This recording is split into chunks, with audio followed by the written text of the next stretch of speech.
सच्चिदानंदेश्वराय नमो नमः।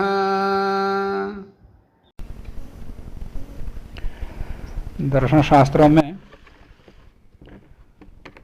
कार्य शब्द और कारण शब्द का व्यवहार पर्याप्त मात्रा में होता है और उनके जो विभाग हैं न्याय वैशेषिक में समवायिक कारण, असमवायिक कारण और निमित्त कारण, और सांख्य योग में जाएंगे तो उपादान कारण, निमित्त कारण, साधारण कारण, इस प्रकार से उनके विभागों का भी उल्लेख मिलता है, उनका स्वरूप का विवेचन भी किया है। सामान्यतः लोक में देखा जाए, लोक व्यवहार से इससे ये उत्पन्न होता है, ये सबको अनुभूति में रहती है। तो जिससे जो उत्पन्न होता है या उसकी उत्पत्ति में, कार्य में जो अनिवार्य जिसके अंदर दिखाई थी उसे कारण मानते हैं। कार्य उत्पादकत्वम कारणम, सामान्य रूप से ये समझाया जाता। सृष्टि के आदि में भी सृष्टि की उत्पत्ति देखा, ये सृष्टि की उत्पत्ति कैसे हुई, तो प्रश्न उठा तो फिर उसको कारण सोचना पड़े। कार्य हुआ है तो कार्य को कोई ना कोई कारण होता, उस कारण के विषय में विचार किया गया है। तब से लेकर के आज तक हर एक कार्य का कार्य प्रत्यक्ष रूप में हमको दिखता, तो प्रत्यक्ष रूप से दिखने वाले कार्य कहीं कहीं पर कार्य नहीं दिखता, कारण दिखता। जब कार्य कारण वहाँ का संबंध निश्चय हो जाता है तो कारण को देख करके कार्य का अनुमान हो जाता। कार्य दिखाई दिया तो फिर अनुमान से फिर कारण को जाना जाता। तो सामान्यतः इस व्यवहार से अनुभूत विषय को लेकर के कार्यते अनेन इति कारणम, ये जाना जाता। और इस प्रकार से विचार करते हुए जिससे जो उत्पन्न होता या किसी नए पदार्थ को उत्पन्न करने की योग्यता विद्यमान हो, उसको कारण मानते हैं। और जिससे जो उत्पन्न होता है उसको पहले रहना चाहिए, और जो उत्पन्न होने वाला है वो बाद में होना चाहिए। जब ये विचार आया तो उसमें लक्षण में पूर्ववर्ती हो जुड़ जाएगा। कारण पूर्ववर्ती होना चाहिए कार्य की अपेक्षा से। तो पूर्ववर्ती हो और किसी कार्य को उत्पन्न करने की योग्यता हो, उसको कारण कहते हैं। यदि ऐसा कहते हैं तो पूर्वक्षणवर्ती तो बहुत पदार्थ है। कोई कार्य उत्पन्न होता है, उसको उत्पन्न होने से पहले पूर्ववर्ती पदार्थ बहुत हैं, और कार्यों को उत्पन्न करने की योग्यता भी प्राय सब में है। तो कौन किसका कारण किसका नहीं है, इसका इतने मात्र से लक्षण नहीं बन पाता, फिर निश्चय नहीं होता। पूर्ववर्ती कार्योत्पादक को कारण कहते हैं, इतने कहने मात्र से कोई कारण का लक्षण नहीं बन सकता। तो उस पर विचार चलता रहा। यद्यपि कारण किसको कहते हैं, कार्य किसको कहते हैं, इसका लक्षण का विवेचन प्राच्य दर्शन में नहीं है। कारण का व्यवहार किया, कारण का विभागों का भी व्यवहार किया, परंतु उनका लक्षण नहीं किया कारण किसको कहते, कार्य किसको कहते, आवश्यकता नहीं हुई उनको। परंतु जब न्याय दर्शन प्रमाण शास्त्र बन गया, प्रमाण प्रधान शास्त्र बन गया, तब उसके अंदर फिर कारणों का और कार्य का, कारण और कार्य इनका लक्षण का आविष्कार किया उन्होंने। तो इस प्रकार हम देखें तो कार्य और कारण दो का विभाग हो जाता है, और इससे यह भी निश्चय हो जाता है कि कार्य अलग है, कारण अलग है, दोनों एक नहीं है। दोनों कोई मानता है एक है, कोई भिन्न भी मानता है, अलग अलग प्रकार के विचार भी हैं। तो विचार करने के लिए कार्य का स्वरूप क्या है, कारण का स्वरूप क्या है, पहले स्वरूप ज्ञान हो दोनों का। स्वरूप ज्ञान होने के बाद ये कार्य है, ये कारण है, इतना सिद्ध होने मात्र से किसी से कार्य उत्पन्न नहीं होता। उन दोनों के बीच में संबंध होना चाहिए, दोनों के बीच में कोई संबंध होना चाहिए, तभी इससे वो उत्पन्न होगा ऐसा अनुमान होता। कोई पूर्ववर्ती है और किसी कार्य को उत्पन्न करने का सामर्थ्य भी है, तो मिट्टी से पट की उत्पत्ति होती का अनुमान नहीं हो सकता, और तंतुओं को देख करके घट की उत्पत्ति का अनुमान नहीं हो सकता। कोई कुम्हार तंतुओं को लेकर घड़ा बनाने में प्रवृत्त नहीं होगा। क्यों? वो पूर्ववर्ती है, जो उत्पन्न करना चाहता है उससे पूर्ववर्ती है, और किसी कार्य को उत्पन्न करने की योग्यता उसके अंदर है, कारणता उसके अंदर है। परंतु तंतुओं से घट की उत्पत्ति क्यों नहीं होती, या कुम्हार तंतुओं को क्यों नहीं लेता? क्योंकि उन दोनों के बीच में कार्यकारण भाव संबंध नहीं है। जिनके बीच में कार्यकारण भाव संबंध है उन्हीं को लेकर के बनाता। ऐसे ही तंतुआह भी, जलाह भी तंतुओं को ही लेता, मिट्टी आदि को नहीं लेता, अन्य को तंतुओं को छोड़कर किसी को नहीं लेता, वो कपड़ा बनाने के लिए, कपट बनाने के लिए। तो कार्यकारण का निश्चय हो जाना एक, और कार्यकारण भाव दोनों के बीच में संबंध का भी निरूपण करना होगा। और कार्य की उत्पत्ति से पहले कारण में कार्य विद्यमान रहता कि नहीं रहता? माने कारण से कार्य की उत्पत्ति होती है या कारण में कार्य पहले से ही है? कारण में कार्य पहले से ही कारण में विद्यमान रहता है कार्य, या कारण से कार्य नया उत्पन्न होता है? ये भी विचार करना होगा। या ये भी सिद्धांत है कारण ही कार्य के रूप में परिवर्तित होता। सांख्य में जो सत्कार्यवाद कहते हैं कारण में कार्य विद्यमान रहता, ये कहते। पर वेदांत में जाएंगे तो वेदांत मतलब वेदांत दर्शन नहीं लेना। वेदांत मतलब क्या होता है? हाँ, जो व्याख्याकार शंकर हैं उन्हीं को वेदांत कह देते हैं। सांख्य तात्पर्य सांख्य मूल दर्शन नहीं होता, उनके व्याख्याकारों के मतों को ही उस दर्शन के नाम से जानते हैं लोग। ऐसे न्याय का भी वैसा ही है। किसी भी न्याय का मतलब न्याय वैशेषिक, सांख्य मतलब सांख्य योग, वेदांत का मतलब वेदांति है। पूर्णमीमांसा का दोनों का अलग है। तो मीमांसा का वैसे मीमांसा का सिद्धांत ऐसा है कि तात्पर्य वहाँ अनिवार्य नहीं है कि उस मूल सूत्र में वहाँ हो, पर व्याख्याकारों में है, इसलिए मतभेद है। तो व्याख्याकारों के मान्यता के आधार पर ये मतभेद बना हुआ है।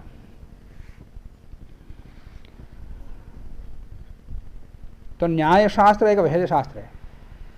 न्याय का या न्याय वैशेषिक का सिद्धांत भेद सिद्धांत है। कारण और कार्य को अलग अलग मानता है। न्याय दर्शन और वैशेषिक दर्शन दोनों, इनका सिद्धांत क्या है?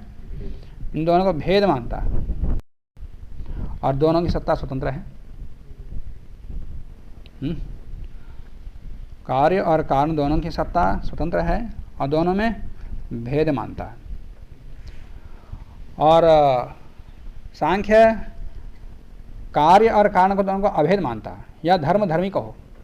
धर्म और धर्मी को में दोनों के सद्भाव मानता है, परंतु दोनों में अभेद मानता है। न्याय में और सांख्य में क्या अंतर हुआ? धर्म धर्मी वहाँ पर भेद है और यहाँ पर अभेद है। हाँ, और वहाँ पर दोनों सद्भाव है, यहाँ भी दोनों सद्भाव है। न्याय वैशेषिक में धर्म धर्मी दोनों ही सद्भाव हैं, सांख्य में भी दोनों का सद्भाव है, परंतु दोनों में अंतर क्या है? वहाँ पर भेद माना है दोनों में, धर्म धर्मी में, यहाँ अभेद मानते हैं। अभेद मानने पर दोनों के बीच में क्या होगा? फिर संबंध है, दोनों के बीच में संबंध, धर्म धर्मी के बीच में संबंध क्या होगा? न्याय वैशेषिक में कार्य कारण या धर्म धर्मी के बीच में संबंध है, समवाय संबंध मान लिया, और सांख्य में दोनों अभेद मान लिया, फिर समवाय संबंध कहाँ से होगा? तो वहाँ तादात्म्य संबंध मानते हैं। जैन लोग धर्म अधर्म दोनों का सद भी मानते हैं, असद भी मानते हैं। किसी दृष्टि में सत्य है, किसी दृष्टि में असत्य है। वो उनका वो श्यादवाद के नाम से कहा जाता है। शायद ऐसा भी है, शायद ऐसा भी। वो सद भी मानते हैं, असद भी मानते हैं, अभेद भी मानते हैं, अभेद भी मानते हैं। उनका कोई एक चीज़ नहीं रहती किसी भी चीज़ में।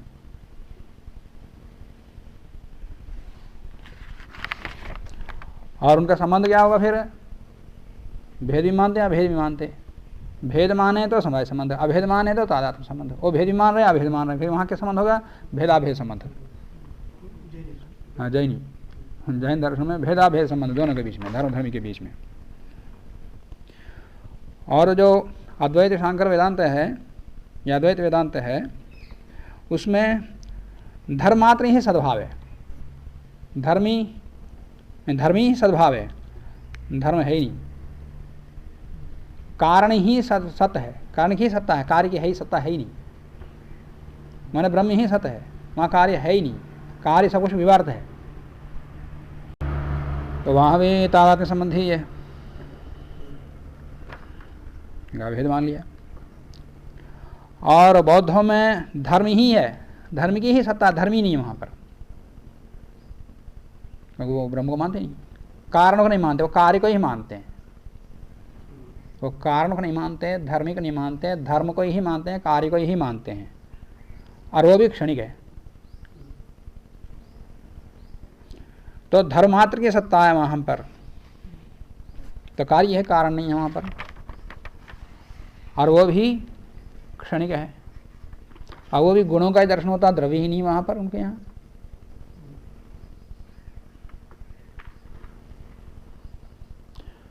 और वहाँ संबंध क्या होगा? पौरापर्य क्रम संबंध है उनका, क्रमशः एक के बाद एक क्षण के बाद दूसरा क्षण, ऐसा सत्ता का पौरापर्य पौरापर्य क्रम संबंध है वहाँ पर। तो इस प्रकार की धारणा बनाई गई। इस प्रकार धारणा बनाने से न्याय के सिद्धांत को उत्पत्तिवाद कहते हैं या असत्कार्यवाद कहते हैं।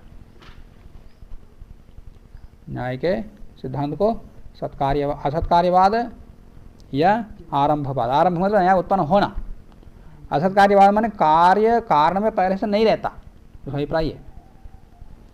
और दो अलग अलग हो गए, दो अलग अलग हैं, इसलिए कार्य कारण में विद्यमान नहीं रहता, न्याय उत्पन्न होता। और दोनों एक ही है कहेंगे तो दोनों की सत्ता है, पर दोनों एक ही है, तो कार्य पहले से कारण विद्यमान है, वो सत्कार्यवाद हो जाएगा सांख्यों का। और जैनियों का सदसद कार्यवाद है, सद भी है असद भी है उनका। और अद्वैत में विवर्तवाद है, अद्वैत को विवर्तवाद कहा जाता है। यद्यपि व्यवहार में अद्वैत में सत्कार्यवाद माना जाता, उनका व्यवहारिकवाद अलग है, पारमार्थिकवाद अलग है। बार बताया मैंने, वो जो जगत मिथ्या कहते हैं परमार्थतः कहते हैं, व्यवहारतः सत्य है जगत, व्यवहारतः तो सत्य है, परमार्थतः असत्य है। परमार्थतः असत्य का तात्पर्य, मिथ्या का तात्पर्य असत्य है ये नहीं है, वो ऐसा लेते लोग। एक विवेकी पुरुष के सामने कुछ भी लोभ रख दो सांसारिक सुख का, वो उसी तरह आकर्षित ही नहीं होगा। वो मिट्टी के ढेर जाए, सोना चांदी या कुछ भी रखो, किसी भी प्रकार का उसके सामने सुख को रख दो, वो उसमें तो आकर्षित ही नहीं होता। क्यों? वो जानता है कि ये दुखकारी है, श्रद्धाहीन भावना से देखता है, वो है ही के दृष्टि में देखता है, ग्रहण ग्राह्य बुद्धि उसके अंदर रहती नहीं। तो जो मोक्ष में पहुंच गया है उसके लिए वहाँ क्या कुछ है, कुछ मूल्य रखता है इसका? एक विवेक के लिए ही ऐसा है, एक वैरागी के लिए ही ऐसा है। जो मुक्त में पहुंच चुका हो, जीवन मुक्त हो या मुक्त में पहुंच चुका हो, उसके भी जगत की कुछ मूल्य है? इसका कोई, तो मिथ्या तात्पर्य इसका कोई मूल्य नहीं है। और मिथ्याकार दूसरा ही बताया मैंने, ये तो सामान्य रूप से मिथ्या का तात्पर्य, जगत मिथ्या का तात्पर्य, इसका कोई मूल्य नहीं है उसके लिए। पारमार्थिक दृष्टि से तात्पर्य जो मोक्ष पहुंच चुका है उसके लिए पारमार्थिक दृष्टि से कोई जगत है ही नहीं उसके लिए, उसके लिए नहीं, दूसरों के लिए तो है। माया का अर्थ क्या बताया? प्रकृति है। माया का अर्थ हो क्या बताया? न्याय को समझ में आया? तो अदृष्ट को भी माया कहते हैं।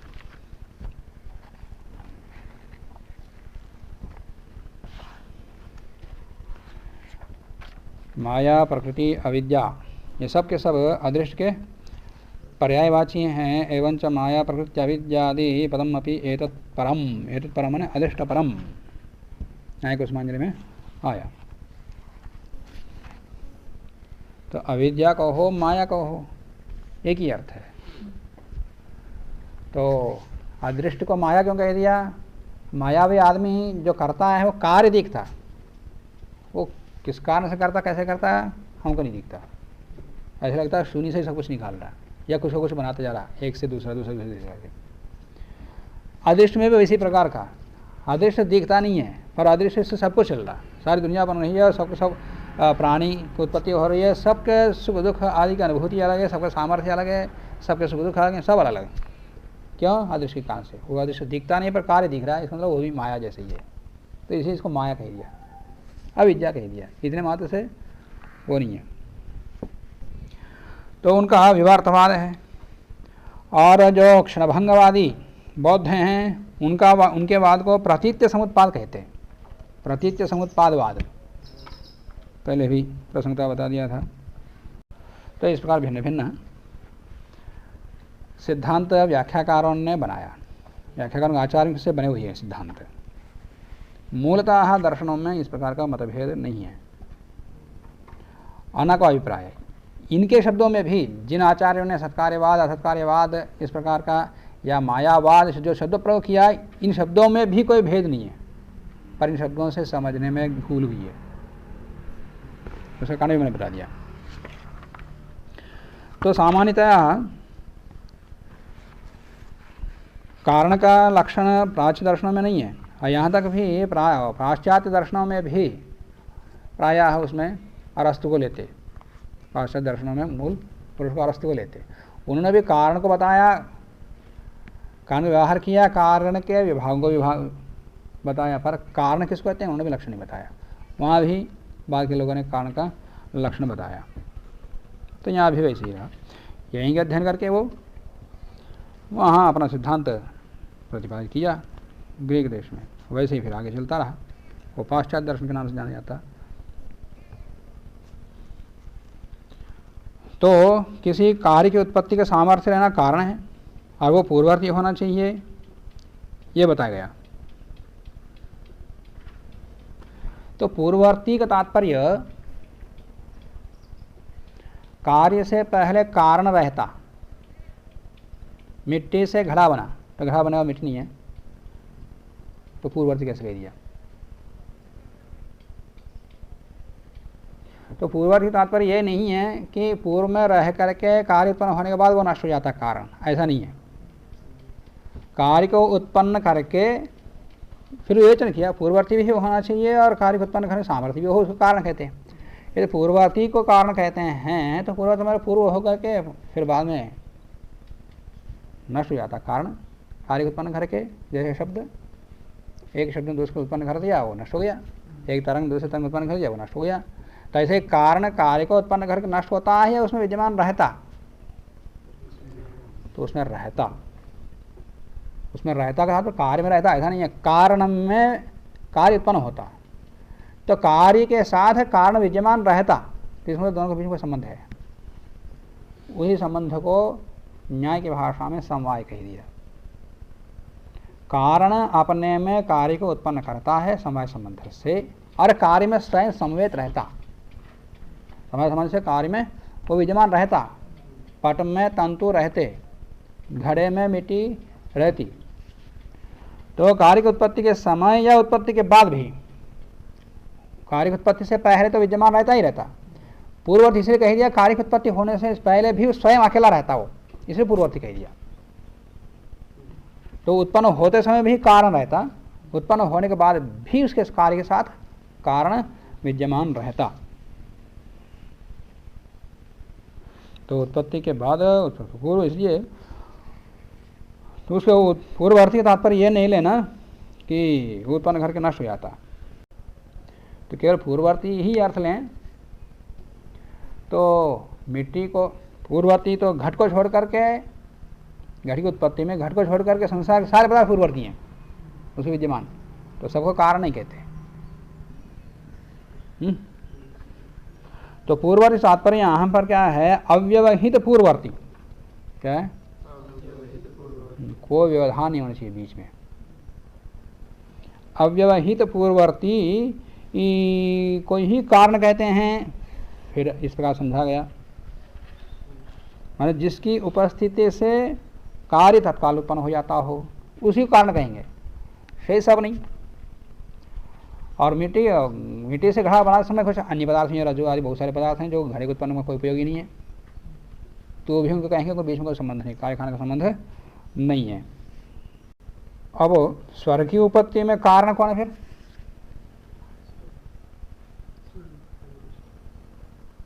याग या अदृष्ट? क्योंकि अब व्यवधान रहित पूर्व में याग नहीं है। कौन है? अदृष्ट। इसलिए अदृष्ट को कारण मानते हैं।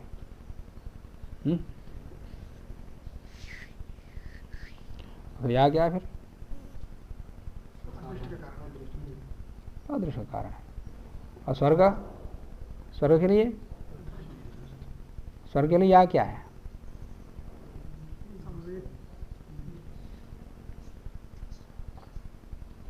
असमय कारण हो जाएगा।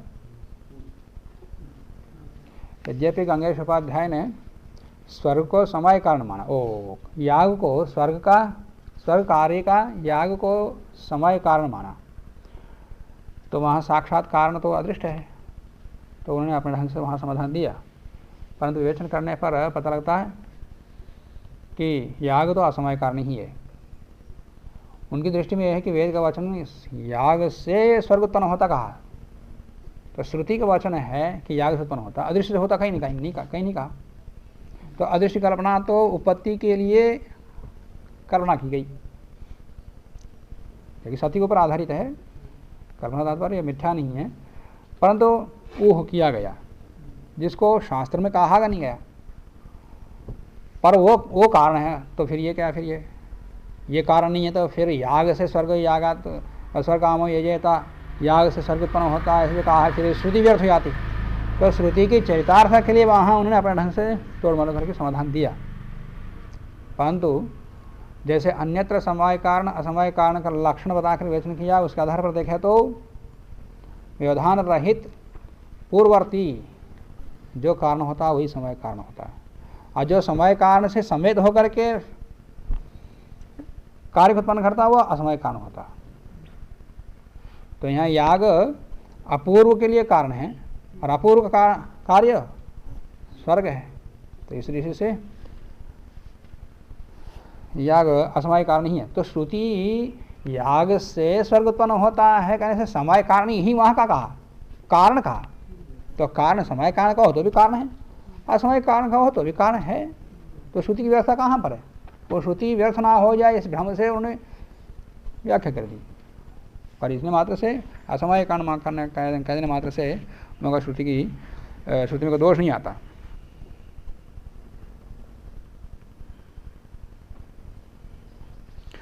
तो इस प्रकार विचार करते हुए आचार्यों ने आचार्य तात्पर्य नव्य न्याय के प्रवर्तक या नव्य न्याय के ग्रंथों के व्याख्याकार भिन्न भिन्न प्रकार से इसका लक्षण किया। कार्योत्पादकत्व कारणत्व सामान्य रूप से, ये तो लौकिक व्यावहारिक दृष्टि से ही ये अर्थ निकलता है। ये सप्त पदार्थी में ये लक्षण किया गया। सप्त पदार्थी किससे लिखा हुआ है?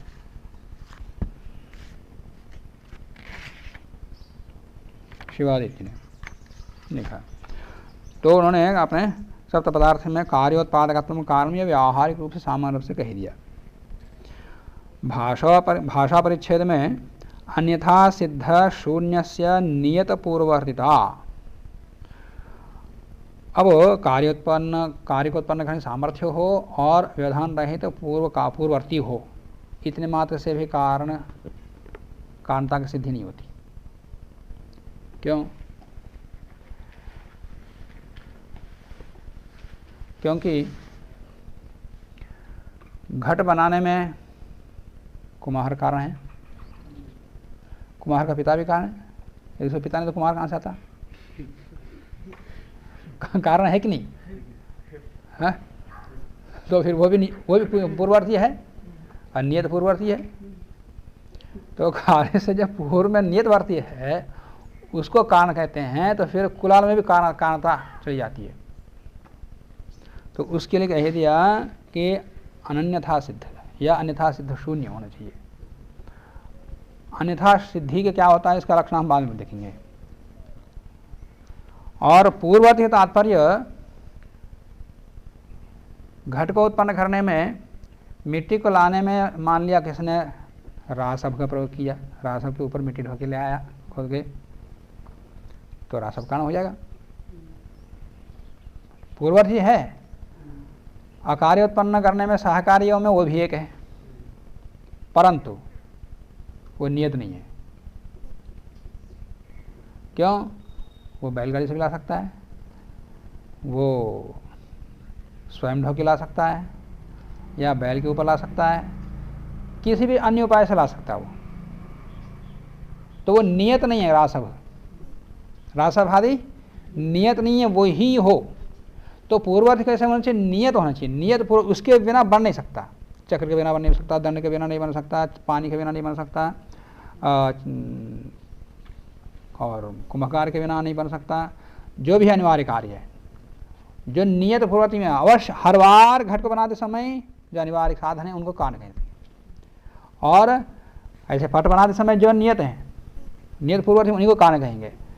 जहाँ पर नियत नहीं है वो भी कारण हैं पर नियत नहीं है, उसके साधन को दूसरे भी हो सकते, तो उनको हटाने के उनके अंदर कारणता लक्षण ना जाए इसके लिए नियत कह दिया।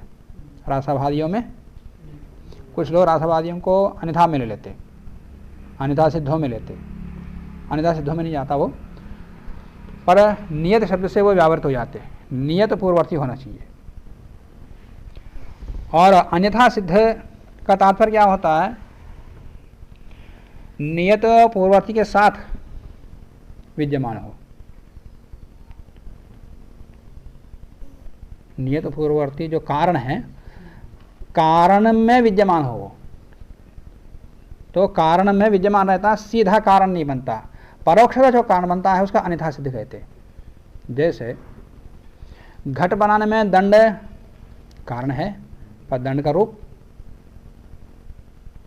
घट बनाने में कारण है, दंडत्व जाति,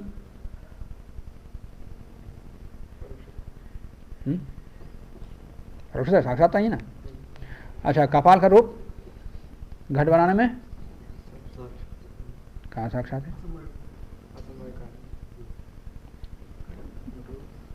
घट रूप, घट की उत्पत्ति में, मैं घट रूप की उत्पत्ति नहीं बोल रहा हूँ, घट रूप घट की उत्पत्ति में कारण है क्या?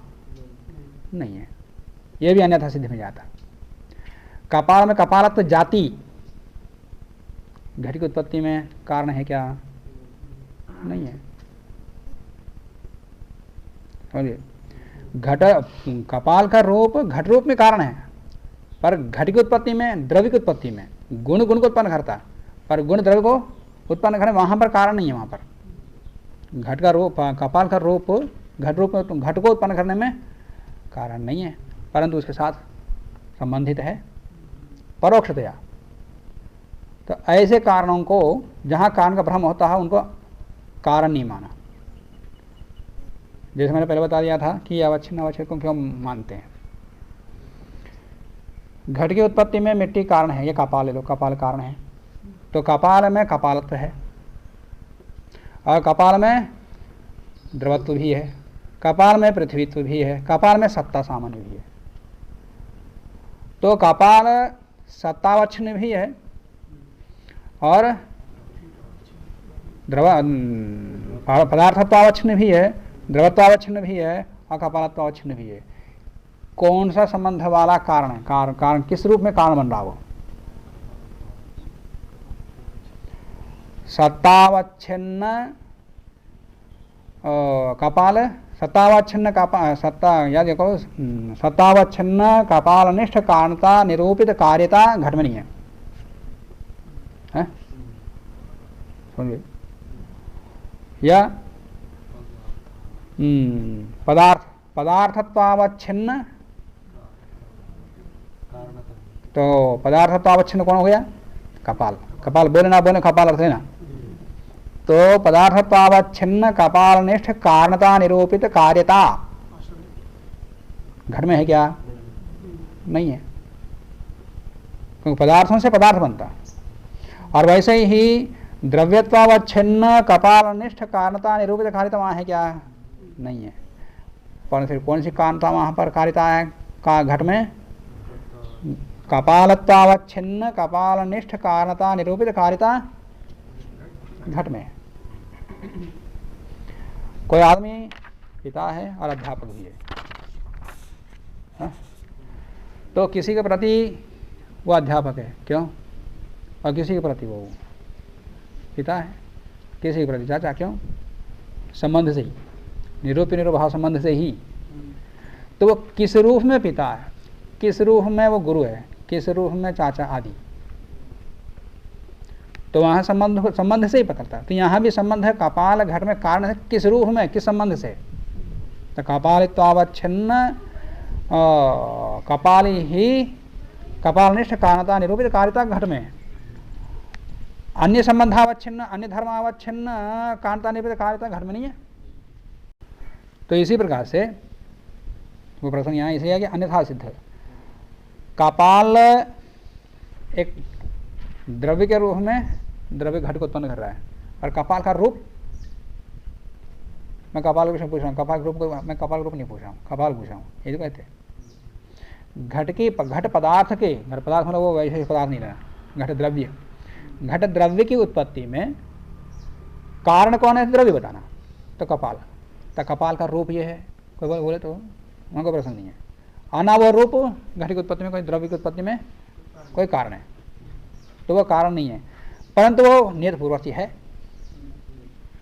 नियत पूर्ववर्ती है, नियत पूर्ववर्ती होने से कारणता वहाँ भी जा रही है, कारिता निरूपित कारणता। कपाल निष्ठ रूप में, कपाल निष्ठ जाति में, दंड भी कारण है, दंडनिष्ठ रूप में, दंडनिष्ठ जाति में, वहाँ भी जा रहा, वहाँ भी कारणता जा रही है। तो वहाँ ना जाए, इसलिए अन्यथा सिद्ध, अनन्यथा सिद्ध कह दिया। कारण के लक्षण में अनन्यथा सिद्ध, अन्यथा सिद्धि के लक्षण के रूप में तर्क भाषाकार कहते हैं कि तंतुरूपस्य तो नियतः पूर्वभाव अस्ति एव किंतु अन्यथा सिद्ध है। पाठ का उदाहरण लें तो तंतु समय कारण है, पर तंतु का रूप अन्यथा सिद्ध है, वो भी नियत पूर्ववर्ती है, परंतु वह अन्यथा सिद्ध है। क्यों? तंतुरूपस्य तो नियतः पूर्वभाव अस्ति एव, नियत पूर्ववर्तित्व है तंतुरूप कारण, किंतु अन्यथा सिद्ध। क्यों? पटरूप जनन उपक्षणीयत्वात्, तंतु पट का रूप उत्पन्न करते ही वो समाप्त हो जाता, वो रहता नहीं है। कारण कार्य में समेत होकर रहता, कार्य के साथ कारण विद्यमान रहता, तो कारण हो तो विद्यमान होना चाहिए था। तो पट का रूप उत्पन्न होते ही तंतु का रूप समाप्त हो जाता, घट को उत्पन्न करते ही कपाल का रूप समाप्त हो जाता। तो इसलिए वो अन्यथा सिद्ध है। पटम प्रति अपि कारणत्व कल्पना गौरव प्रसंगात, ऐसे उन्होंने दिया। तो इसके लक्षण बनाते हैं लोग। अन्यथा सिद्धेस्तो अवक्लिप्त नियत प्राग वर्तितो अपराह,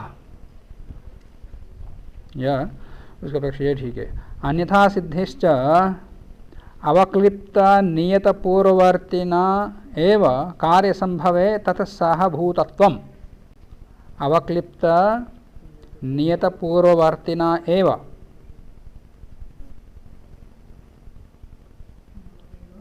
कार्य संभवे तत्सहभूतत्वम्।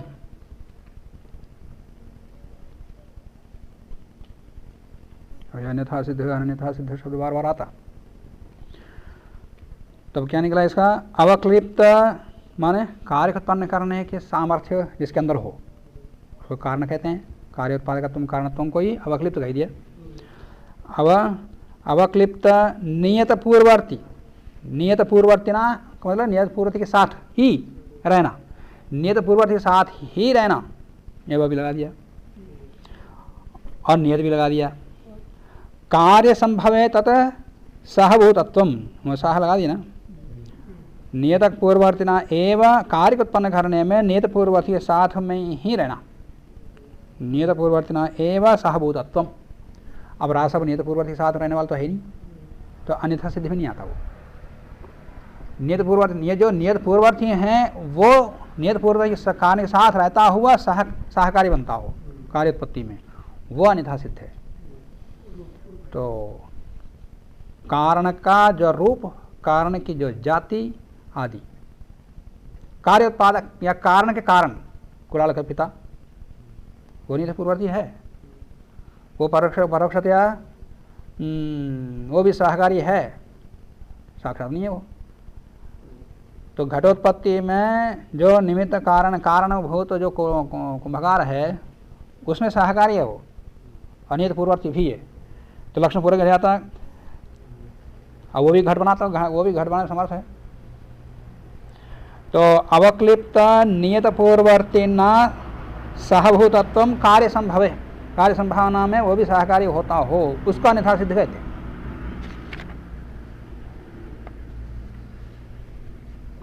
सिद्धांत चंद्रिकाकार कहते हैं वही अवक्लिप्त नियत पूर्ववर्तिना एवं कार्य संभवे तत् सहभूतत्व, भाव वही निकलता।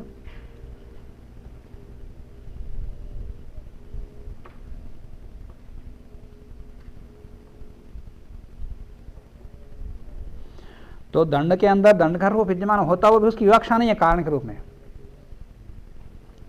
और दंडत्व जाति भी दंड में विद्यमान है परंतु वहाँ विवक्षित नहीं है। जैसे कपाल के प्रति, वो घट के प्रति कपाल कारण होता हुआ भी पदार्थ के रूप में नहीं है, और नहीं तो द्रव्यत्व के रूप में नहीं है, कर्ता के रूप में नहीं है। इसी प्रकार ये रहते हुए भी कारणता उसके अंदर ना जाए, इसलिए अन्यथा सिद्ध गया। अन्यथा सिद्ध शून्य होना चाहिए।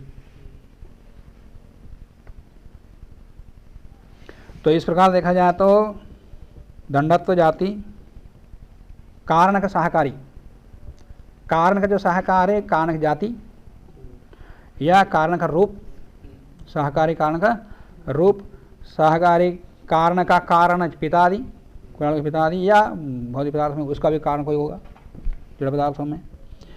आकाश ये भी अन्यथा सिद्ध कारण में आया था। और कुछ याग रहते हैं, यहाँ याग लिखा हुआ, वो गर्भ लिखा हुआ, गर्भ में निकाल दिया। याग, याग को भी ले सकते क्योंकि याग साक्षात नहीं है, वो परंपरा से, वो जैसे पिता को, कुलाल का पिता, जैसे ये भी याग अदृष्ट का जनक है, वो जनक का जनक, कार्य का जनक है वो। तो अन्यथा सिद्ध का अर्थ क्या हुआ?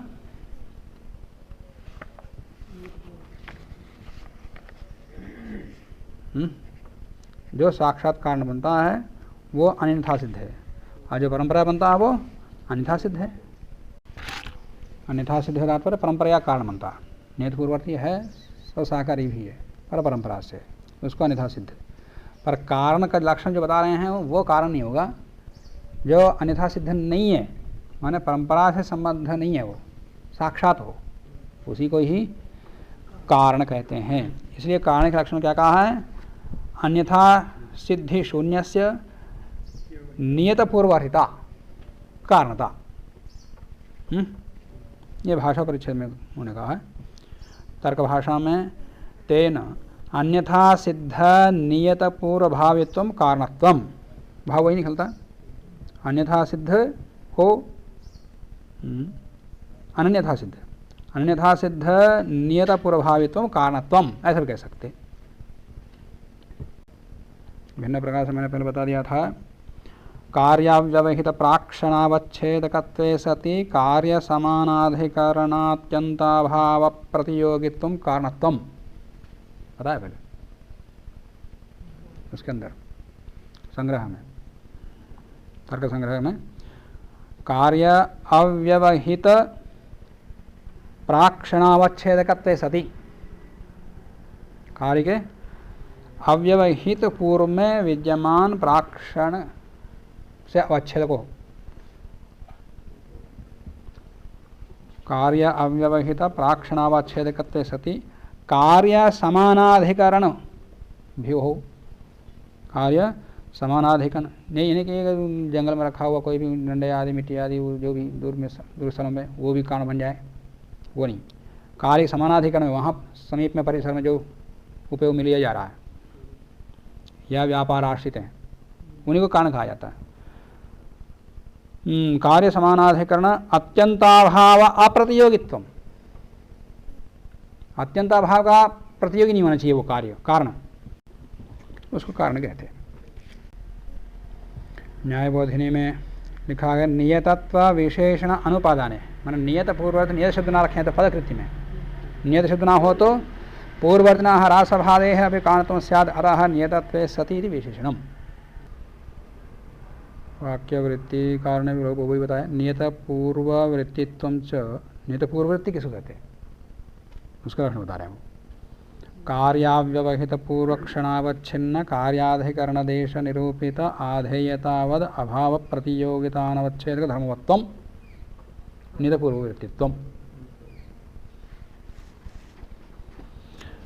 तो कारण को बताने के लिए तीन शर्तें कम से कम चाहिए कम से कम पूरा। कौन सा है? एक तो पूर्ववर्तित्व और नियतत्व और अन्यथा सिद्धत्व, जिसके अंदर हो उसको कारण कहते हैं। इसके अतिरिक्त है पूर्ववर्तित्व, नियतत्व, अन्यथा सिद्धत्व, ये 3 लक्षण तो रहना ही चाहिए। उदयनाचार्य ने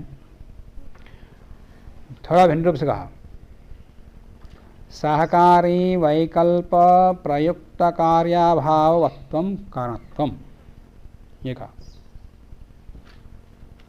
यह पूर्वकाल नियत जातीयत्वम सहकारी वैकल्य प्रयुक्त कार्य अभावत्वम वा, ऐसा कहा उन्होंने न्याय कुश मंदिर टीका में।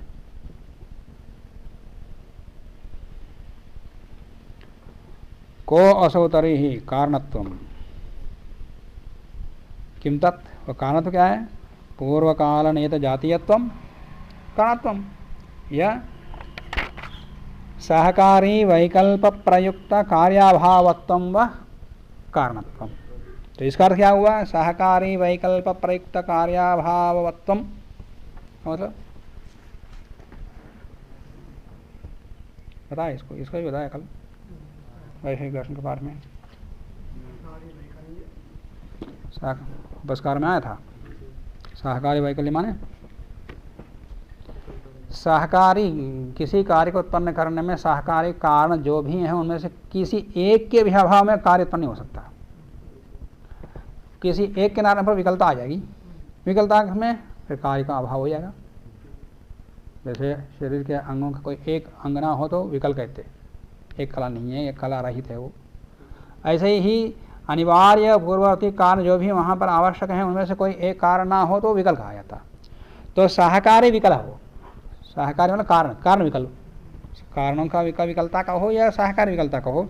सहकारी वैकल्य प्रयुक्त, सहकारी वैकल्य से प्रयुक्त होने पर कार्य का अभाव होगा, तो कार्याभावत्वम वा कारणत्वम, इन्होंने इस रूप में कहा है इसको।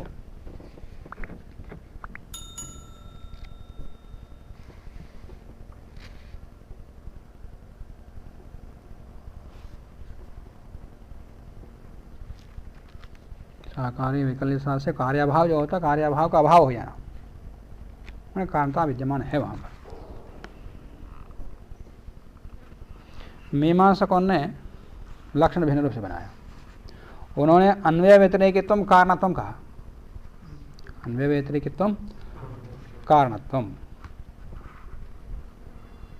अन्वय व्याप्ति और व्यतिरेक व्याप्ति जहाँ पर हो उसी को कारण कहते हैं। इसका खंडन कहाँ आया?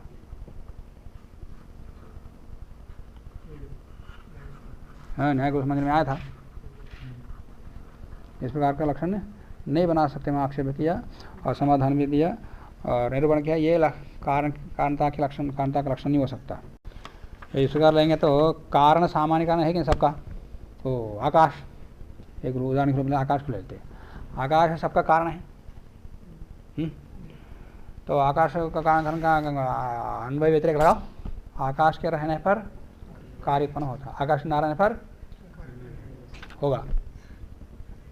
काल को ले लो, काल के रहने पर काल सारे उत्पन्न कार्यों के प्रति कारण है, वो भी कार्य के रहने काल के रहने पर कार्य उत्पन्न होता है, तो ठीक है, अन्वय व्यतिरेक, अन्वय व्याप्ति ठीक है। काल के न रहने पर कार्य की उत्पत्ति नहीं होगी, ये व्याप्ति नहीं बनेगी, व्यतिरेक व्याप्ति नहीं बनेगी। ऐसे ईश्वर, ईश्वर की इच्छा, ईश्वर का ज्ञान, उनके रहने पर कार्य होता है, उसके न रहने पर जो नित्य पदार्थ हैं, जो नित्य कारण हैं या व्यापक कारण हैं, उनमें व्यतिरेक व्याप्ति नहीं बन सकती, तो उनका कारण तो घटता ही नहीं, कारण का लक्षण नहीं घटता। इसलिए उन्होंने न्याय को उसको खंडन करते। दिन का कारण काल और रात, और रात का कारण दिन,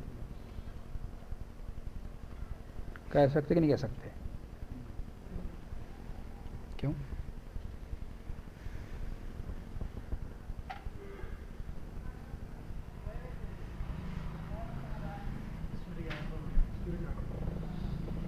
सूर्य और पृथ्वी के भ्रमण और पृथ्वी के कोण से झुके हुए कारण के भ्रमण के कारण से ये दिन रात बन रहे हैं। सूर्य की तरफ जिस तरफ मुख होता है पृथ्वी का वो दिन है अशेष रात, और वो भी सूर्य की तरफ झुकाव हो तो उस तरफ दिन। यहाँ सूर्य है, ऐसे पृथ्वी है घूमती हुई जा रही है, तो इधर दिन है, फिर ऐसे आ गई तो झुकाव सूर्य तरफ है, वो है उधर है तो झुकाव दोनों से इधर रात है। फिर यहाँ रात है नहीं, इधर रात है, इधर रात है, इधर दिन है।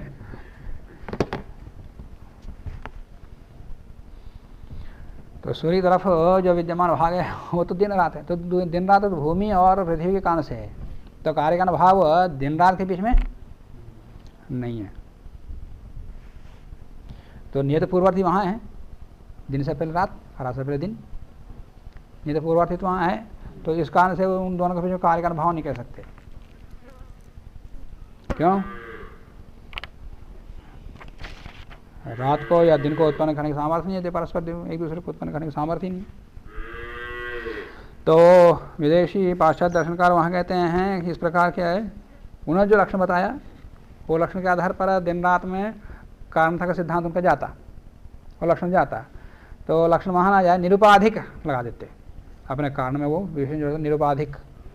तो दिन रात क्या है, ये उपाधि वाले, उपाधि सोपाधिक है। ये उपाधि क्या है, ये पृथ्वी और सूर्य की गतियाँ, तो इसे वहाँ कांट नहीं जाता। अन्यथा सिद्ध का विभाग भी किए हुए हैं, जो अन्यथा सिद्ध मैंने बताया कि दंडत्म जातीय है, कारण की जातीय है, कारण का रूप है, कुलाल का पिता है, माना कारण का कारण है, या आकाश आदि है, यही आग आदि, ये सब एक ही प्रकार के हैं क्या?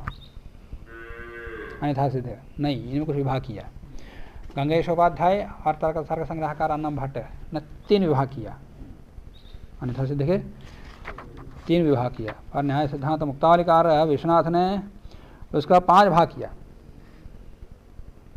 इन 5 और 3 का अंतर्गत हो जाता, और थोड़ा समझने के लिए उन्होंने विभाग किया। इसको पढ़ लेना या मूल ग्रंथों को पढ़ लेना, उनका विभाग क्या है, हमको उदाहरण क्या है, क्या बताते हैं। कारण के विषय में विचार किया, अब कार्य के विषय में विचार करते हैं। कारण में कारण लक्षण करते समय लक्षण किया अन्यथा सिद्ध नियत पूर्ववर्ती, अन्यथा सिद्ध नियत पूर्ववर्ती कारण कहते हैं। कार्य के लिए बनाएंगे तो, और कारण का जो लक्षण बताया कार्य की अपेक्षा से ही बनाया। अनन्यथा सिद्ध नियत पूर्ववर्ती मतलब किससे पूर्ववर्ती, तो पूर्ववर्ती कहने पर किसकी अपेक्षा से ही पूर्ववर्ती होगा, जिसकी अपेक्षा से पूर्ववर्ती कह रहे हैं वही कार्य हो जाएगा। तो कार्य का लक्षण क्या हो जाएगा, अन्यथा सिद्ध नियत पश्चातवर्ती, अन्यथा सिद्ध नियत पश्चातवर्ती को कार्य कहेंगे।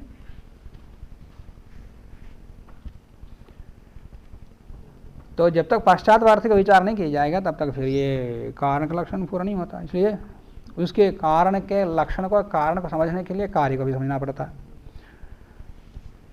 तो कार्य के लक्षण के लिए हम बता सकते हैं कि अन्यथा सिद्ध नियत पश्चातवर्ती कार्यम। तो कार्य का लक्षण तर्कभाष्यकार कहते हैं अन्यथा सिद्ध वही, अन्यथा सिद्ध नियत पश्चाद्भावित्वम कार्यत्वम। तर्क संग्रहकार कहते हैं कार्यम प्रागभाव प्रतियोगी। कार्यम, कार्य किसको कहते हैं, प्रागभाव प्रतियोगी। कैसे, प्रागभाव प्रतियोगी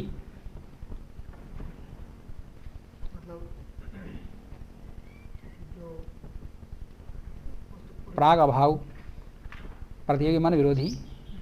प्राग अभाव को विरोधी कौन है, जिसके उत्पन्न होने पर प्राग अभाव समाप्त हो जाता। प्राग अभाव अनादि के, अनादिकाल से प्राग अभाव, कोई घटना उत्पन्न हुआ भी, इससे पहले नहीं था। कब से नहीं था, सृष्टि काल से नहीं था, जो अभी उत्पन्न हुआ घट, इससे पूर्व क्षण में नहीं था। कब से नहीं था? तो उत्पद्यमान घट या उत्पन्न घट का प्रागभाव अनादिकाल से हो, और उसका विरोधी कौन है? फिर उसको उस अनादिकाल से चलता हुआ प्रागभाव को समाप्त करने वाला विरोधी कौन है? घट की उत्पत्ति। ये प्रतियोगी हो गया, घट प्रतियोगी हो गया। अनियोगी कौन हो गया फिर? अभाव, प्रागभाव वो अनियोगी है, ये प्रतियोगी हो गया है। तो प्रागभाव का जब प्रतियोगी है, माने किसी पदार्थ उत्पन्न होना, होने वाला पदार्थ या उत्पन्न हुआ पदार्थ, वही प्रागभाव प्रतियोगी है। प्रागभाव प्रतियोगी पर कोई उत्पन्न हुआ है, ये इसका अर्थ है। तो उसको कार्य कहते हैं। इसका लक्षण से इनका सिद्धांत भी प्रतिपादित हो जाता। कैसे? कार्य वह है जो कि प्रागभाव का प्रतियोगी है, माने पहले वो नहीं था, अब उत्पन्न हुआ है। प्रागभाव का ध्वंसक अब उत्पन्न हुआ है, इसलिए उसको ध्वंसक कह रहे हैं, प्रतियोगी कह रहे हैं। इसमें कार्य उत्पन्न होता है, पहले से कारण में विद्यमान नहीं रहता। कारण में कार्य पहले से रहता हो तो फिर प्रागभाव प्रतियोगी नहीं है फिर वो। और अभी उत्पन्न हुआ है साथ पर प्रागभाव प्रतियोगी है वो, क्योंकि प्रागभाव समाप्त हो गया वो, समझिए। तो यहीं से इनका सिद्धांत है झलक रहा। इस लक्षण से ही उन्होंने सिद्ध कर दिया कार्यम प्रागभाव प्रतियोगी का तात्पर्य अर्थात कार्यवाद। पहले नहीं था, अब उत्पन्न हुआ है, तभी वो प्रागभाव का प्रतियोगी बना। यदि पहले से विद्यमान रहता तो प्रागभाव प्रतियोगी नहीं है वो। तो सांख्यों से अलग कर दिया अपने सिद्धांत को। और प्रतियोगी कह रहे हैं तो अनियोगी की अपेक्षा होगी। अनियोगी कौन है? प्रागभाव, मतलब पहले नहीं था।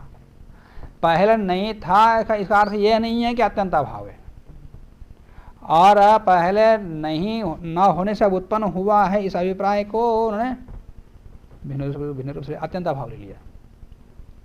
जो है ही नहीं, उत्पन्न हो ही नहीं सकता, ना तो विद्यते भाव, जो है ही नहीं उसको भाव हो ही नहीं सकता, वो अर्थ ले लिया। जबकि वो यहाँ अर्थ इनका विपरीत है ही नहीं। यहाँ प्रागभाव प्रतियोगी, इसी का ये प्रागभाव प्रतियोगी, अत्यंत अभाव प्रतियोगी नहीं है।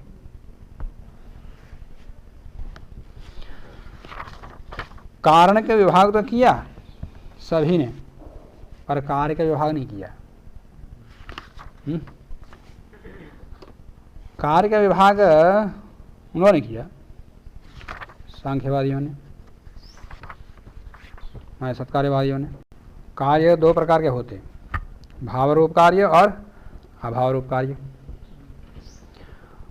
भावरूप कार्य सादे हैं, शांत हैं। शांत हैं मान का आदि भी है, अंत भी है। भावरूप कार्य सब सादे भी हैं, शांत भी है, जैसे घटपट आदि है। कुछ अभावरूप कार्य हैं। अभावरूप कार्य कौन है? सादे हैं, अनंत हैं। उनका आदि तो है पर अनंत हैं। जैसे घटाध्वंस, घटाध्वंस उत्पन्न हुआ ना, वो भी कार्य है, उत्पन्न हुआ मतलब कार्य है। और सत्कार्यवादियों को ये पूछना चाहिए, घटाध्वंस कार्य है कि नहीं है? बोलेगा तो ये कार्य कारण में है कि नहीं? पहले से मिट्टी में या कपाल के अंदर घट है, बोलता हूँ घट है, कार्य रूपी घट कारण पहले से ही है, तो घट ध्वंस रूपी कार्य भी तो कारण में रहना चाहिए। तो भाव अभाव दोनों कैसे हो सकते एक साथ? तो घट ध्वंस भी उसमें विद्यमान मानो सत्कार्यवादी दृष्टि से। कार्य कारण में रहता है और कपाल कारण है, और घट की उत्पत्ति होने के बाद घट कारण में पहले से विद्यमान है, तो उसका प्रध्वंस भी कार्य है, तो वो कार्य भी उसके अंदर रहना चाहिए। रहता क्या? वो मानने को तैयार नहीं रहेगा। नहीं तो भाव अभाव दोनों का अधिकरण ये की हो जाएगा, कपाल या मिट्टी। तो ये भी एक प्रतिपत्ति है सत्कार्यवाद की, ऊपर आक्षेप इनकी तरफ से। तो प्रध्वंस भी एक कार्य है। तो ये कार्य कैसा है? ये अभाव रूपी कार्य। ये उत्पन्न होता है तो घट नष्ट हो गया, तो कब तक नष्ट रहेगा वो? कोई घर से द्वार उत्पन्न थोड़ी होता, जो मनुष्य मर गया फिर दोबारा वही उत्पन्न थोड़ी होता आत्मा होता, पर शरीर तो वही खत्म, तो वो प्रध्वंस अभाव सदा के लिए रहेगा। तो अभाव रूप कार्य सादि अनंत है।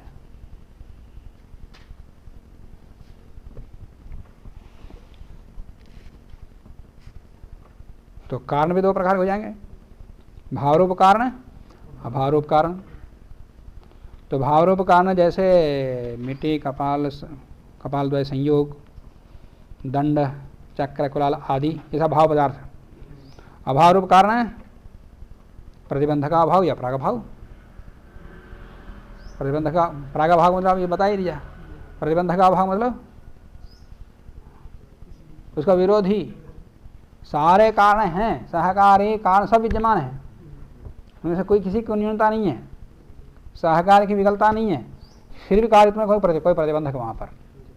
जब तक वो विघ्न नहीं हटाएंगे तब तक वो कार्य की उत्पत्ति हो ही नहीं सकती। तो ये अभाव रूप कारण है। जो सत्कार्यवादी हैं, सांख्यवादी, उनके यहाँ कार्य के विभाग हो सकता है। एक धर्म परिणाम है। सत्कार्यवादी में वो कोई कार्य उत्पन्न नहीं होता, बल्कि कारण ही कार्य के रूप में परिणाम हो जाता। कारण ही कार्य के रूप में परिणामित तो होता। पहले से कारण कार्य था उसके अंदर, कारण के अंदर, तो वो परिणति होता। ऐसा मानने पर तीन प्रकार का परिणाम दिखाई देते, परिवर्तन तीन प्रकार के दिखाई देते। धर्म परिणाम है, लक्षण परिणाम है और अवस्था परिणाम है। उदाहरण के रूप में मिट्टी से घट बन गया, तो ये क्या है? ये धर्म परिणाम है। मिट्टी से घट उत्पन्न हुआ। और लक्षण परिणाम है, बीज से अंकुर उत्पन्न हुआ, अंकुर से वृक्ष, फिर वृक्ष से फूल, फूल से फिर बीज, तो ये क्या है? ये लक्षण परिणाम है। और अवस्था परिणाम, वृक्ष वैसा ही है, पर पत्ते झड़ गए फिर नए पत्ते आ गए, ये क्या है? ये अवस्था परिणाम है। मनुष्य वही है, अब बालक से युवा बन गया, युवा से बूढ़ा बन गया, ये क्या है? अवस्था परिणाम है। और नया आदमी नहीं आ रहा ये।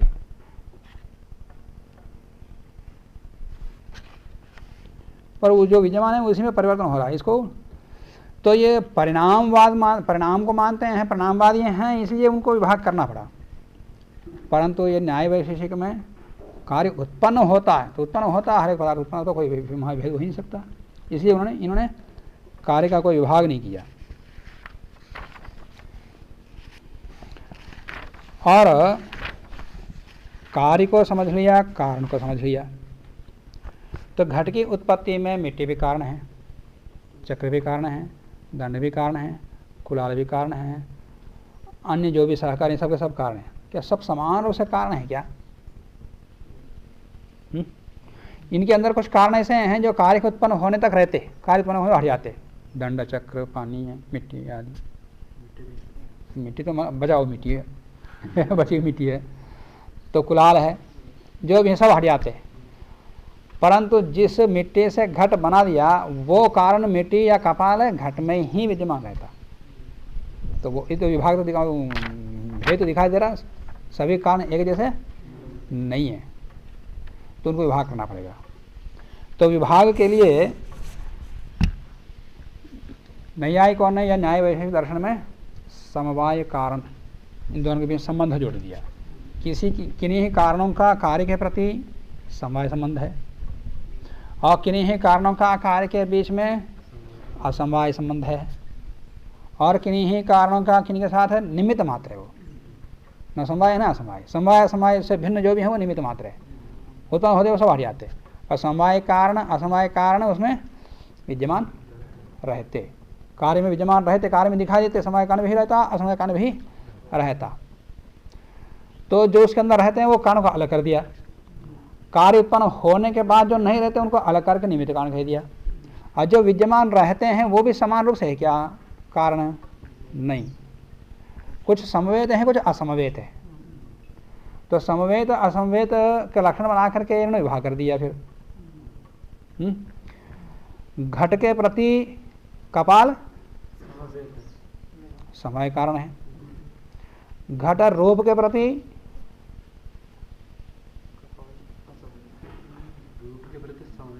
घट और रूप का समवाय कारण कौन है? घट और रूप का समवाय कारण कौन है? घट है। है, रखो, कुछ बोलते नहीं। घट रूप का समवाय कारण कौन है? घट। दूसरे को नहीं बोला। और घट और रूप का असमवाय कारण कौन है? घट और रूप का असमवाय कारण कौन है? कपाल का रूप। घट का असमवाय कारण कौन है? घट का असमवाय कारण है, हाँ, कपाल संयोग। घट और रूप का असमवाय कारण पूछे तो कपाल रूप, और घट रूप का समवाय कारण घट, घट रूप का असमवाय कारण कपाल रूप, और घट का समवाय कारण कपाल, और घट का असमवाय कारण कपाल का संयोग। समझे? ये न्याय वैशेषिक की प्रक्रिया में पहले बता दिया। धर्म धर्मी में भेद नहीं मानते कौन? सांख्यवादी, सांख्य के व्याख्याकार, सांख्य तात्पर्य सांख्य व्याख्याकार, इनमें भेद नहीं मानते, वो सत्कार्यवादी है। अभेद मानते हैं। अभेद मानते हैं तो द्रव्य और द्रव्य के जो गुण है वो भी साथ साथ उत्पन्न होते हैं। घट घट का रूप एक साथ उत्पन्न होता, तो घट में घट रूप में कोई भेद नहीं उनके यहाँ, तो दोनों के बीच में भेद ही नहीं, तो कार्य कारण भाव ही नहीं है। तो कार्य कारण भाव ही नहीं, तो घट रूप का कारण क्या वो नहीं बता सकता। घट रूप का कारण उन्होंने घट को उत्पन्न किया, घट रूप कहां से आया? रूप के साथ उत्पन्न हुआ, यही बोलिए। तो समवाय कारण, घट का समवाय कारण क्या है? कपाल या मिट्टी। तो मिट्टी कारण है, तो उसी को समवाय कारण को, जिसको न्याय वैशेषिक प्रक्रिया में समवाय कारण कहा जाता है, उसी को सांख्य भाषा में उपादान कारण बोलते। प्रायः व्याख्याकार, हिंदी व्याख्याकार या संस्कृत व्याख्याकार अज्ञानवश लिख देते समवाय कारण जिसको उपादान कारण कहते, या उपादान कारण जिसको समवाय कारण कहते, ऐसा लिखते। सरलता भ्रम है, दोनों में बहुत अंतर है। स्थूल रूप से है, नैयायिक जिसको समवाय कारण कह रहा है उसको उपादान कारण कहा जाता है। उपादान शब्द में ही उसका सिद्धांत झलकता।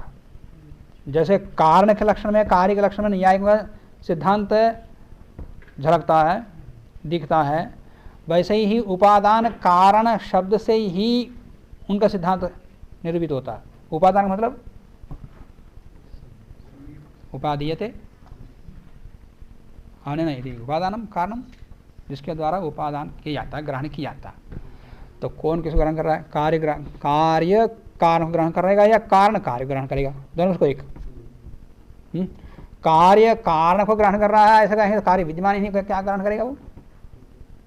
तो कार्य कारण को ग्रहण कर रहा है इसलिए उपादान का ऐसा नहीं। तो कारण कार्य को ग्रहण करता है, कारण कार्य के रूप को ग्रहण कर रहा है, माने कारण कार्य के रूप में परिवर्तित हो रहा है उनके सिद्धांत में। तो कारण कार्य रूप को ग्रहण कर रहा है इसलिए वो उपादान बोलता हो। और दोनों एक कहाँ है? ये असत्कार्यवादी, वो सत्कार्यवादी। कारण में कार्य रहता ही नहीं है, इस रूप में वो समवाय कारण कहता है। और ये कारण में कार्य विद्यमान रहता है पर तिरोभाव में है, प्रादुर्भूत नहीं, उसका रूप नहीं है। तो कारण कार्य के रूप में परिवर्तित हो रहा है, कार्य रूप को धारण कर रहा है, इसको कहने के लिए वो उपादान ग्रहण करता है। और कारण कार्य के रूप में परिवर्तित होते होते हुए रूप को भी ग्रहण करता जा रहा हो, कोई अलग से रूप उत्पन्न नहीं होता, वहां रूप उत्पन्न होता नहीं, न कार्य उत्पन्न होता। और यहाँ कारण उत्पन्न होता, माने घट भी उत्पन्न होता, घट का रूप भी उत्पन्न होता। और घट रूप का समवाय कारण कौन है? घट रूप का समवाय कारण कौन है? घट है। मतलब घट में रूप में भेद मान लिया इसने, नैयायिक ने, हम वहां को भेद ही नहीं। अब रूप का घट रूप का समवाय कारण, घट रूप उत्पन्न हुआ, वो भी कार्य है।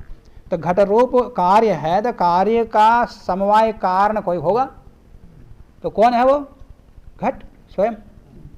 क्योंकि क्षण भर में, आद्य क्षण में वो निर्गुण रहता वो, उसके बाद रूप आया, उसके बाद रूप आया तो रूप धर्म में भेद मान लिया, और दोनों के बीच में कार्य, एक को कारण माना, एक को कार्य माना, दोनों के बीच संबंध भी मान लिया, समवाय संबंध है। अब वहां कोई रूप भेद ही नहीं है। अब घट रूप का समवाय कारण घट है, जिसको उपादान कारण कहते हैं, कह सकते हैं सांख्यिक प्रक्रिया में। घट रूप का समवाय कारण घट है, समवाय कारण को ही उपादान ग्रहण करोगे तो यहाँ कह सकते, यहाँ तो ठीक है, घट का समवाय कारण खपार है या मिट्टी है, घट का समवाय कारण मिट्टी है, तो उसको जिसको उपादान कारण कहते हैं, तो वहाँ तो कोई आपत्ति नहीं है। पर घट रूप का समवाय कारण घट है, तो घट रूप वहाँ उत्पन्न ही नहीं होता उसके, यहाँ तो समवाय कारण को उपादान परिभाषा एक ही समानार्थ मानोगे, तो घट रूप का समवाय कारण घट है, अब उनके यहाँ का उपादान कारण है ही नहीं घट रूप का, जिसको उपादान कारण कहते हैं, कहाँ घटित नहीं हो सकता।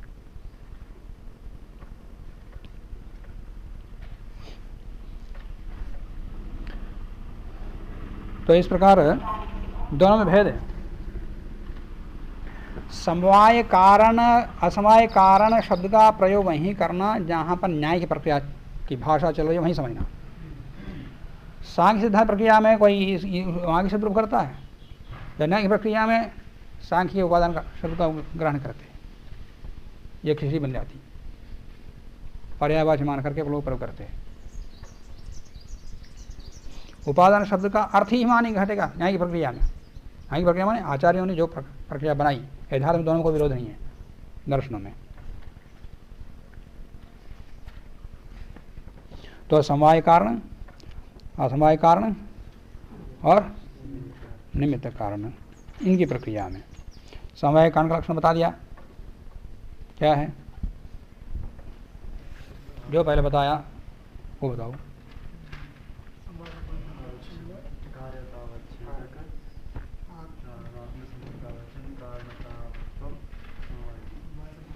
समवाय संबंधावच्छिन्न कार्यता निरूपित तादात्म्य संबंधावच्छिन्न कारणताश्रयत्वम समवायित्वम, ये पहले बता दिया था।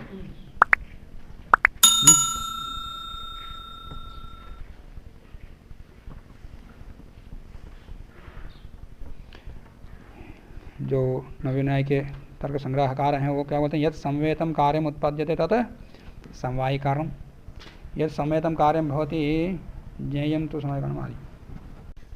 समवाय संबंध इनको क्यों मानना पड़ा, एक ये भी है, उत्पद्यमान घट या पदार्थ एक क्षण में आधे क्षण में निर्गुण निष्क्रिय रहता, क्यों मानना पड़ा इनको, क्योंकि इनमें भेद मानते हैं, दोनों के बीच में कार्य का अनुभव मानते हैं। एक कार्य है, कारण है, और कारण एक क्षण पूर्व में रहना चाहिए कार्य से, माने रूप आदि गुणों की उत्पत्ति से पहले कारण होना चाहिए, उसका अगला क्षण वो आएगा। उसके ऊपर जो आक्षेप किया आते हैं वो उनका समाधान दे दिया, और स्वाभाविक भी हो, उचित भी है। और इनके बीच में पौरापर्य है, द्रव्य में और धर्मी में पौरापर्य क्रम है, कम है, और कार्य का अभाव है, और दोनों के बीच में समय संबंध भी है। यदि इनको नहीं मानोगे तो उत्पद्यमानम द्रव्यम क्षणम निर्गुणम निष्क्रियम च तिष्ठति, इस सिद्धांत को ना माने तो फिर सांख्य सिद्धांत ठीक है, फिर क्या आपत्ति है, क्या आपत्ति है, मत मानो। निर्गुण एक साथ साथ उत्पन्न होते हैं,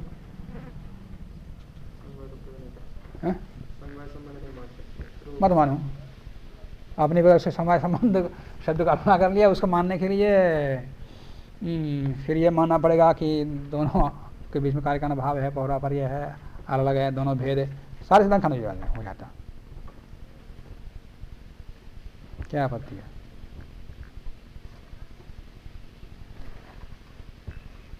उत्पद्यमान द्रव्य एक क्षण में निर्गुण निष्क्रिय रहता है, इस सिद्धांत को ना माने, मतलब दोनों को भेद ना माने, जैसे सांख्य का कार्य मानते हैं। भेद ना माने तो हानि क्या है, ये नैयायिक ने अपने सिद्धांत का अलग खड़ा क्यों किया?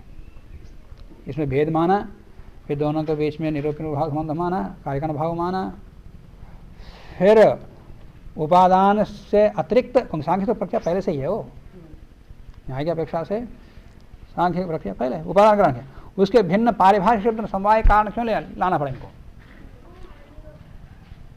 तो भेद मानने का कारण क्या है? भेद नाम मान क्या? उनके जैसा अभेद मानने में इनको हानि क्या है, आपत्ति क्या है नैयायिकों को न्याय वैशेषिक प्रक्रिया में?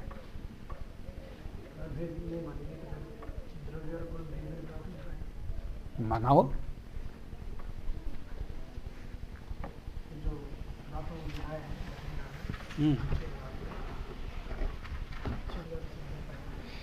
द्रव्य के साथ साथ में गुण उत्पन्न होते, ऐसा मानने से दोनों मिलकर अलग कार्य नहीं, एक ही कार्य हुआ,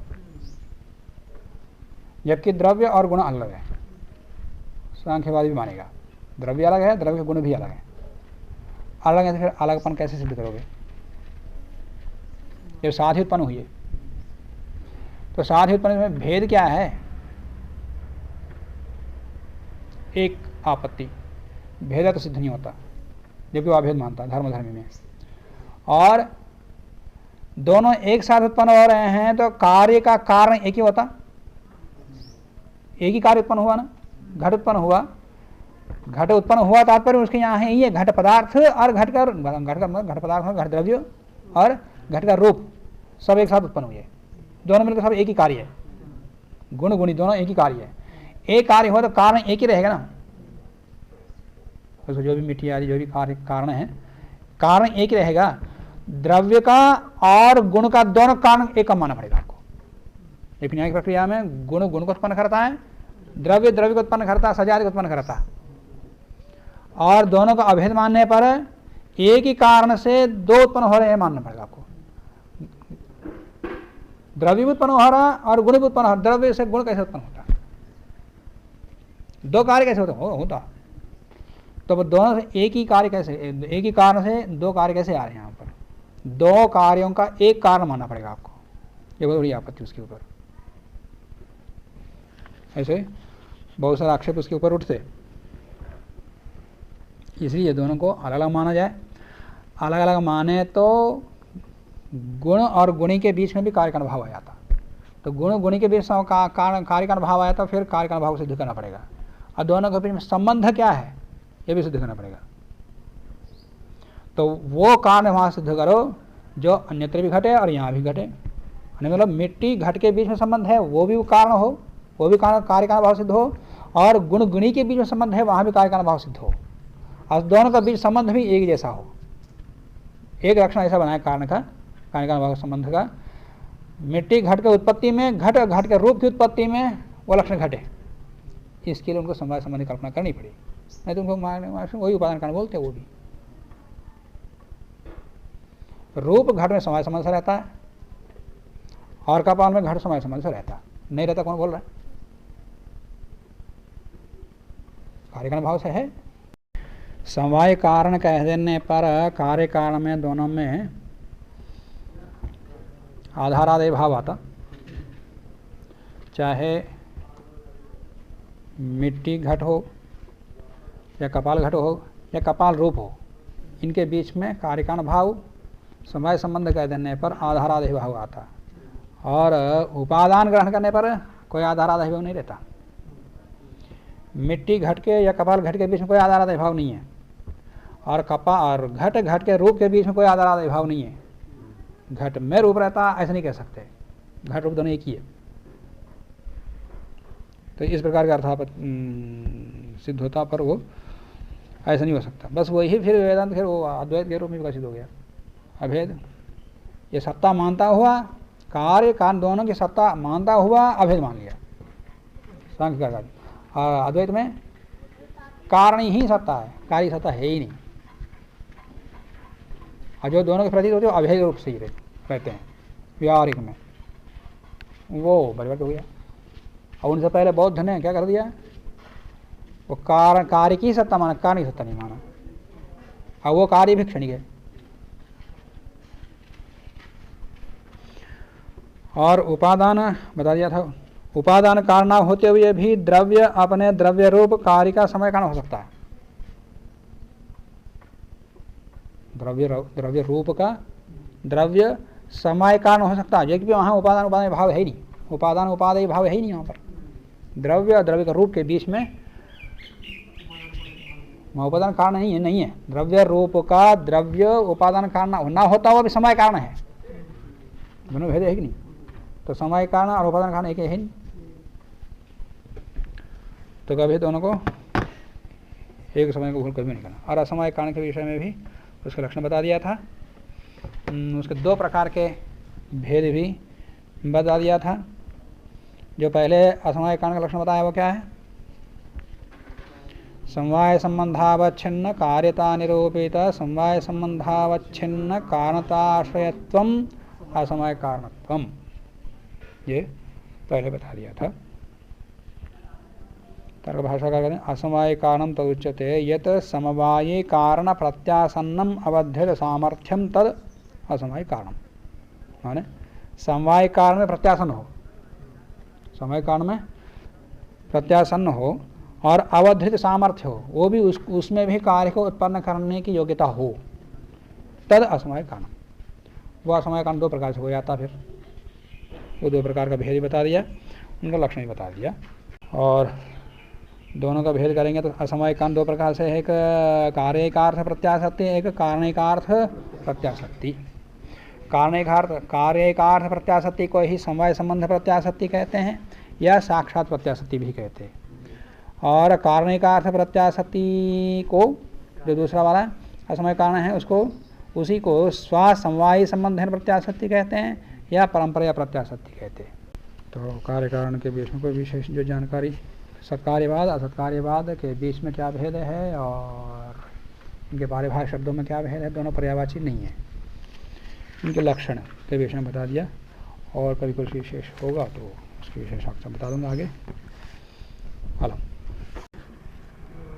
न्याय वैशेषिक प्रक्रिया में समवाय कारण असमवाय कारण, और इससे दोनों से बचे हुए सब निमित्त कारण है। इस निमित्त कारण के अंदर कर्ता भी है, घट के निर्माण में कुम्हार, पट के निर्माण में द्वंद्वाय, सृष्टि के निर्माण में ईश्वर, ये सब कर्ता। और समवाय कारण असमवाय कारण से भिन्न जो भी हैं सब के सब निमित्त कारण हैं। उसमें चाहे कर्ता भी आता है, अन्य पदार्थ भी आ जाते, दंड चक्र आदि सब निमित्त कारण के अंतर्गत आ जाते न्यायिक प्रक्रिया में। परंतु सांख्यिक की प्रक्रिया में जाएंगे तो वहाँ मिट्टी उपादान कारण है, कुम्हार निमित्त कारण है, और शेष बचे पदार्थ सब के सब साधारण कारण है। तो जो निमित्त कारण था वहाँ चेतन, यहाँ क्या है, यहाँ भी निमित्त कारण ही है। और जो बचे हुए पदार्थ हैं वो जो साधारण कारण कह रहे हैं वो भी यहाँ निमित्त कारण ही है न्याय की प्रक्रिया में। समझ में आ गया?